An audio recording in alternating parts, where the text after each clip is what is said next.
আমরা যারা নাগরপুর ডেকোরেটর ব্যবসা করি, প্রত্যেকের এত হিংসা। প্রত্যেকজনের না, সবার ক্ষেত্রে বলছি না, সবার কিন্তু এতটা হিংসা না। তো হিংসা না করে সুন্দরভাবে ব্যবসা করুন। কার ঘরে কে কাজ করলো, কে কি করলো, এরকম হিংসা না করে সুন্দর মতো ব্যবসা করুন। কারণ আপনি মনে করেন না যে আমি কিন্তু একবার নাগরপুরে কিং হয়ে গেছি। এত হিংসা করা ভালো না। আজকে মনে করেন আমার সাথে ঘটবে, কালকে আপনার সাথে ঘটবে। এত হিংসা করে কোনো লাভ নাই। সবারই কিন্তু পতন একদিন হবে।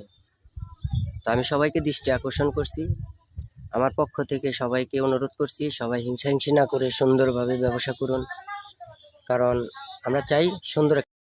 আপনার জন্য আপনার যদি আমি ক্ষতি করার চেষ্টা করি, সেই ক্ষতি তো আপনার না, সেই ক্ষতি আমি নিজের ক্ষতি নিজে করতেছি।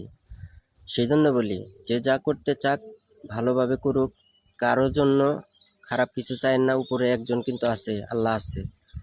আল্লাহ কিন্তু সবার জন্য সব কিছু দেখে। তো অনুরোধ করি, এরকম করা ভালো না।